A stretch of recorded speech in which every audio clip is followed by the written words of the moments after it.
চুরি ডাকাতি বদমাশি বাড়ছে না কমছে? এখন আমার অ্যানালাইসে বাড়ছে।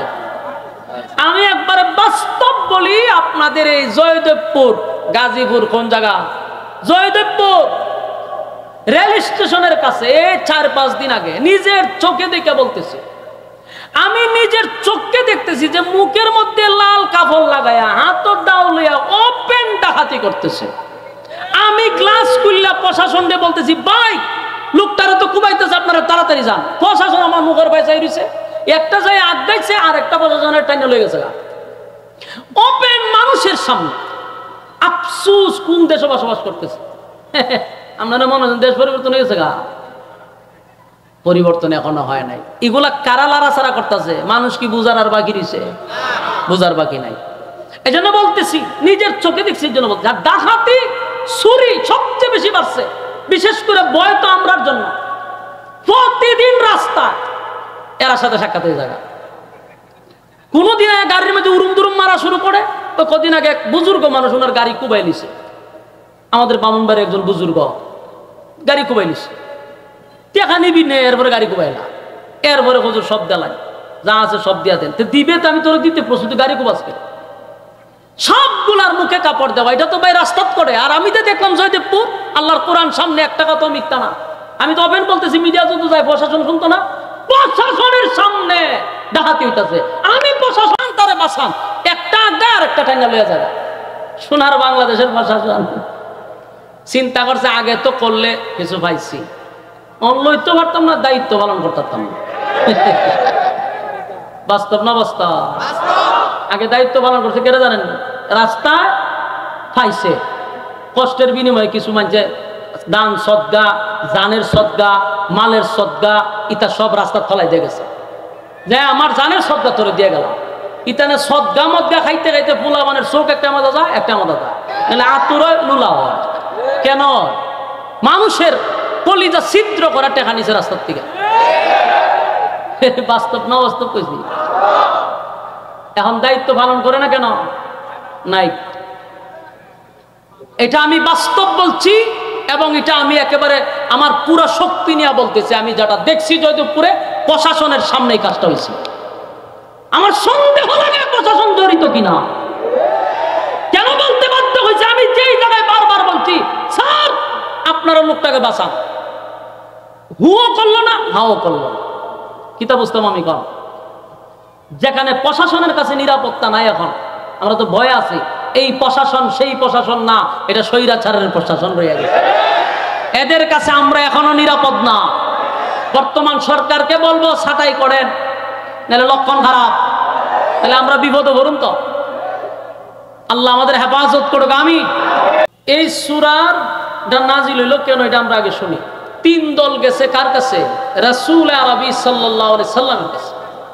গিয়া বলতেছে যে আপনি যে খোদার দাওয়াত দেন, উনি আবার কোন রব, যারে আপনার জন্মের আগে আল্লাহ বলে ডাকি, আপনি আবার কার দাওয়াত দেন? 3 দল মিল্লা রাসূলকে প্রশ্ন করতেছে।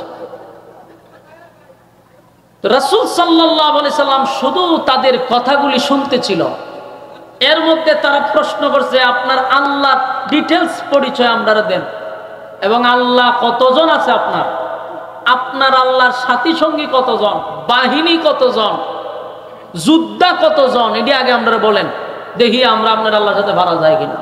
নাউযুবিল্লাহ। খুব খেয়াল করবেন, 3 দলে মিল্লা প্রশ্ন করতেছে। প্রথম দল বলতেছে যে আপনি যেই আল্লাহর দাওয়াত দেন, এই আল্লাহর সংখ্যা কতজন, আমরার থেকে কম না বেশি। এরপরে প্রশ্ন করলো আপনার আল্লাহর কাজ কি, উনি কি করে খায়, কেমনে চলে, এগুলো বলেন। 3 নাম্বার হলো আপনার আল্লাহ বিয়া শাদী করছেনি, বাচ্চা কাচ্চা আসেনি, ছেলে মেয়ে কতজন, এটা বলেন। 4 নাম্বার হলো আপনার আল্লাহর শক্তি কি পরিমাণ, সেটা বলেন। বলুন কে কারে প্রশ্ন করে?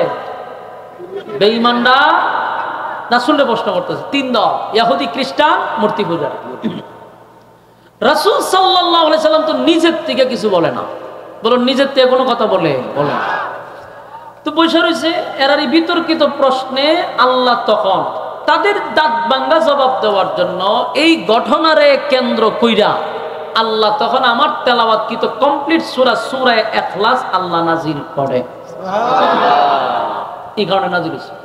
এখন বুঝছেন নাজিল হওয়ার কারণ কেন নাজিল হয়েছে? এরার বিতর্কিত প্রশ্নের কারণে আল্লাহ সূরা ইখলাস নাজিল করছে। এবং এই ইখলাস সূরাটার নামই হলো খাঁটি। খাঁটি কেন? প্রথম আলোচনার শুরুতে বোঝার চেষ্টা করেন নাজিল করে আল্লাহ কি বলে। আল্লাহ প্রথমেই বলে কুল হুয়াল্লাহু আহাদ।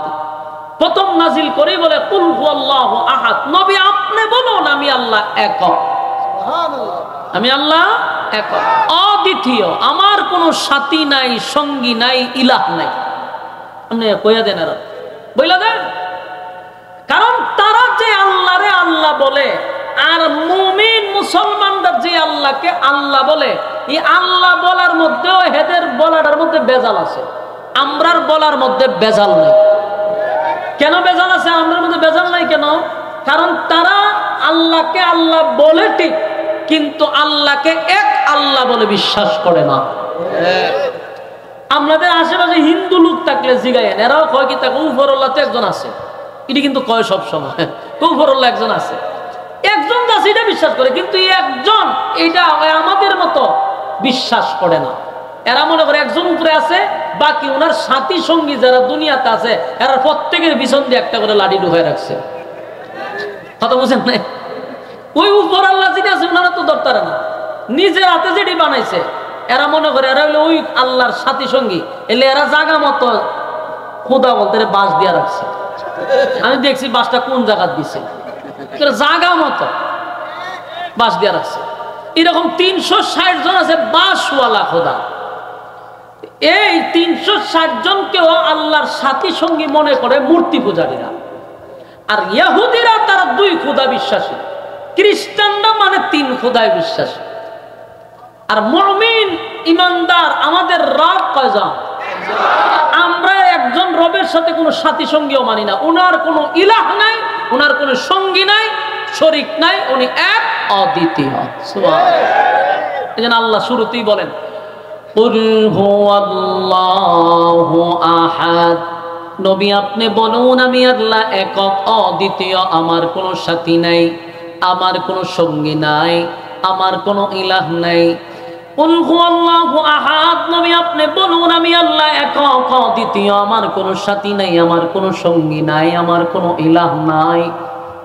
এদের প্রথম প্রশ্ন হলো আপনার আল্লাহ কয়জন? আল্লাহ উত্তর দেয় আমি আল্লাহ এক, অদ্বিতীয়। সুবহানাল্লাহ। এই জন্য আমাদের ঈমান আর আকীদা হলো আমাদের রব একজন, আমাদের রব একজন, যার কোনো সাথী নাই, যার কোনো সঙ্গী নাই। ইহুদিরা উপরে একজন আল্লাহ আছে সেটা বিশ্বাস করে, খ্রিস্টানরাও বিশ্বাস করে, কিন্তু তাদের বিশ্বাসের মধ্যে হলো মরিয়ম আলাইহিস সালাতু ওয়াস সালামকে তারা আল্লাহর বউ মনে করে, নাউজুবিল্লাহ, এবং ঈসা পয়গম্বরকে আল্লাহর ছেলে মনে করে। তাই এরা টোটাল 3 জন খোদায় বিশ্বাসী, নাউজুবিল্লাহ। কিন্তু বলে আমরা উপরে আল্লাহ আছে তাকে মানি, কিন্তু তার সাথী সঙ্গী পৃথিবীর জমিনে আছে। এই জন্য তাদের আল্লাহ বলা আর আমাদের আল্লাহ বলার মধ্যে বেশ কম আছে না নাই? আল্লাহ এই জন্য সূরা ইখলাস শব্দ রাখছে। ইখলাস শব্দের অর্থ হলো খাঁটি, ইখলাস শব্দের অর্থ হলো খাঁটি। আমাদের ঈমানটা হলো খাঁটি, আমরা একজন খোদাকে বিশ্বাস করি। আমরা কোনো কিছু চাইলে একজন খোদার কাছে চাই, ঠিক নেই? ওই মূর্তি পূজারীদের মধ্যে দেখবেন বিভিন্ন খোদায় ভাগ ভাগ করা, তারা ধন সম্পদ চায় একজনের কাছে, তারপরে মঙ্গল চায় আর একজনের কাছে, ভাগ ভাগ করা আছে। এদের আছে কালী মা, সরস্বতী মা, আইজন মা, কত মা আছে দেখবেন, এক একটা ভাগ ভাগ করা আছে। এই কাজের জন্য এই মার কাছে চায়, ওই কাজের জন্য ওই মার কাছে চায়। কথা মনে আছে না নাই? এরার কিন্তু বিভিন্ন ভাগ আছে। দেন না ফল ফসল হইলে কয় যে আমাদের দেবী মা আসার কারণে আমাদের খেতে ফসল হয়েছে, হয় না? তার মানে এরা ভাগ ভাগ করছে। উপর একজন আছে এটা তারা আমাকে বিশ্বাস করলেও তাদের অন্তরে হলো যে এক একজন এক এক দায়িত্বে আছে। আর ইমানদারের একমাত্র ইমান হলো আমার আল্লাহর কোনো সাথী নাই, আমার আল্লাহর কোনো সঙ্গী নাই। আল্লাহুস সামাদ, দুই নাম্বার প্রশ্ন হলো আপনার আল্লাহ করেটা কি? আমার আল্লাহ বলেন আল্লাহুস সামাদ, আমি অমুকাফিককে আমি কারো উপর ডিপেন্ড করি না, আমি কারো উপর নির্ভর করি না, আমি আল্লাহ কারো উপর নির্ভর করি না, এটা জানায়া দেন। আল্লাহ বলেন আল্লাহুস সামাদ, আল্লাহ তো জানায়া দিল। এরপরে তারা প্রশ্ন করে আপনার আল্লাহর ছেলে মেয়ে কয়জন? আপনার আল্লাহ কি বিয়ে শাদী করছে গো? আমার মালিক বলেন লাম ইয়ালিদ ওয়া লাম ইউলাদ, আল্লাহ বলেন আমি কারো কাছ থেকে জন্ম দেই নাই, কাউকে জন্ম দেই নাই। এই ইহুদি খ্রিস্টানরা তারা মনে করে মরিয়ম আলাইহিস সালাতু ওয়াস সালাম আল্লাহর স্ত্রী আর ঈসা পয়গম্বর আল্লাহর সন্তান। নাউযুবিল্লাহ। রব্বে কারীম স্পষ্ট জানায় দিলেন ইয়ালিদ ওয়া লাম ইউলাদ, আমি আল্লাহ কারো কাছ থেকে জন্ম নেই নাই, কাউকে জন্ম দেই নাই। এই যুবক ভাইরা, আল্লাহ কারো কাছ থেকে জন্ম নেয় নাই, আল্লাহ কাউরে জন্ম দেয় নাই। বেঈমানদের প্রশ্ন ছিল 3 নাম্বার, এটার উত্তর পাওয়া গেছে। 4 নাম্বার প্রশ্ন হলো আপনার মালিকের ক্ষমতা কতটুকু আমরা জানতে চাই। আমাদের খোদার তো অভাব নাই, আপনার খোদা কি আমাদের সঙ্গে পারবে? আমাদের সঙ্গে কি যুদ্ধ লাগলে পারবো? নাউজুবিল্লাহ। এই কথা তো ফেরাউন বলছে, এই কথা নমরুদেও বলছে, ইব্রাহিম খলিলুল্লাহর সঙ্গে একই বক্তব্য নমরুদেও দিছে। নমরুদরে আল্লাহ বানাইছিল দেশের বাদশা, ছোটখাটো একটা দেশের বাদশা নয় গো, পৃথিবীতে 4 জন ছিল বাদশা যারা গোটা পৃথিবী রাজত্ব করছে। এমন 4 জন বাদশাকে আল্লাহ দুনিয়ার জমিনে পাঠাইছে। 2 জন মুমিন, 2 জন বেঈমান। এর মধ্যে একজন হলো বেঈমানের মধ্যে একজন হলো নমরুদ। এই নমরুদরে আল্লাহ গোটা পৃথিবীর রাজত্ব দিছে, গোটা পৃথিবীর রাজত্ব দিছে। এত বড় রাজত্ব পাইয়া, এত বড় রাজত্ব পাওয়ার পরে, এত বড় রাজত্ব পাওয়ার পরে নমরুদ আল্লাহর শুকরিয়া আদায় করলো না, বরং উল্টা আল্লাহর সঙ্গে যুদ্ধ করার জন্য প্রস্তুতি নিছে। তার মানে ক্ষমতায় মানুষকে ঘুরাইয়া দেয়, কথা হয় না? মানুষ যখন ক্ষমতা পায় তখন মানুষের মন মানসিকতা পরিবর্তন হয়ে যায়। নমরুদা পাইছে ক্ষমতা, কিন্তু নিজের খোদাই বানাইছে। ফেরাউনকে দিল ক্ষমতা, ফেরাউনও নিজের খোদা বানাইলিছে। এরা ছিল পৃথিবীর সবচেয়ে বড় জালেম। আল্লাহ বলেন শোন, পৃথিবীতে যত জালেম ছিল, যত জালেম ছিল, আমি আল্লাহ তাদের ইতিহাস আমার কোরআনে তুলে ধরছি। কেন জানো? পরবর্তীতে নেক্সট জেনারেশন যেন তোমরা এখান থেকে শিক্ষা গ্রহণ করতে পারো। এরপরও যদি শিক্ষা গ্রহণ না করো গো, তাহলে ফেরাউনরে যেমন সুবায়া মারছি, নমরুদরে যেমন জুতা দা ফিডায়া মারছি, শিক্ষা গ্রহণ না করলে জুতার বাড়ি কিয়ামত পর্যন্ত চলতেই থাকবে। কথা হয় না? ফেরাউনরে জুতা দা বাইরেছে না, সুবায়া মারছে, আর নমরুদরে জুতা দা ফিডাইছে। এখনো যারা শিক্ষা গ্রহণ করবা না, তাদের মতো জুলুম করবা, তাদের মতো মানুষের অধিকার নষ্ট করবা, তাদের মতো মানুষকে তোমরা কারণে অকারণে নির্যাতন করবা, মানুষের হক নষ্ট করবা, ক্ষমতার অপব্যবহার করবা, আল্লাহ কয় জুতা কিন্তু রেডি রাখছি। সম্মানের মালিক কে? এই ইজ্জত দেনওয়ালা কে? আল্লাহ বলেন ইজ্জতের মালিক আমি, বেইজ্জতিও কিন্তু আমি করি গো। ইজ্জত দিয়া যখন মালিক আমারে চেয়ারে বসাইল, শুকরিয়া আদায় করা দরকার। আল্লাহ চেয়ার আমি বসতে পারছি, চেয়ারে বৈশা যদি আমি ক্ষমতা দেখাইয়া ক্ষমতার অপব্যবহার করি, আল্লাহ কয় বেইজ্জতিটাও কিন্তু আমার হাতে। ইতিমধ্যে আপনারা দেখছেন, আল্লাহ দেখায়নি, মালিক কিন্তু দেখায়।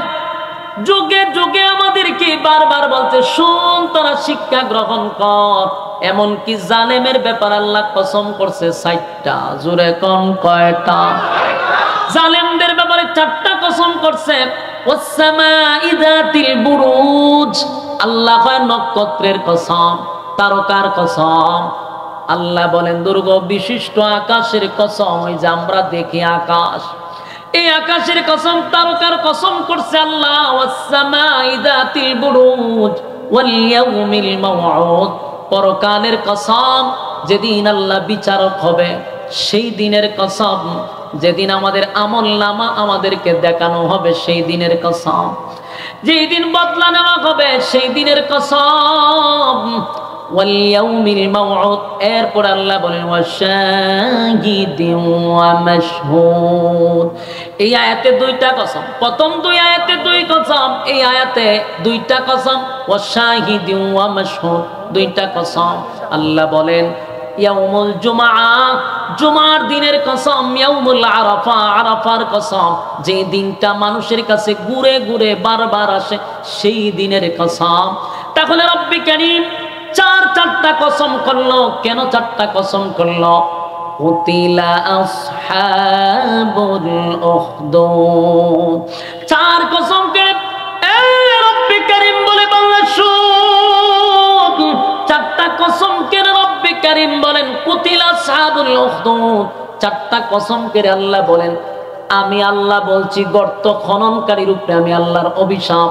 গর্ত খননকারী মানে হলো জালেমদের প্রতি আমি আল্লাহর অভিশাপ। বলুন জালেমদের প্রতি অভিশাপ কার? আর জোরে। পৃথিবীতে কোন জালেম, জালেমের শাসন করে কেউ টিকে থাকতে পারে নাই। আল্লাহ তাদেরকে যুগে যুগে ধ্বংস করে দিছে, যুগে যুগে তাদেরকে অত্যাচার যারা করছে আল্লাহ যুগে যুগে চরম পর্যায়ের বেইজ্জতি করছে। ফেরাউনও আল্লাহ চরম পর্যায়ের বেইজ্জতি করছে, নমরুদরে জুতাদা বাইরেছে, সাজ্জাদরে সাইজ করছে, সবাইরে আল্লাহ সাইজ করে বলছে এখান থেকে তোমরা শিক্ষা গ্রহণ করো, যদি শিক্ষা গ্রহণ না করো তাদের যেই পরিণতি তোমাদেরও সেই পরিণতি।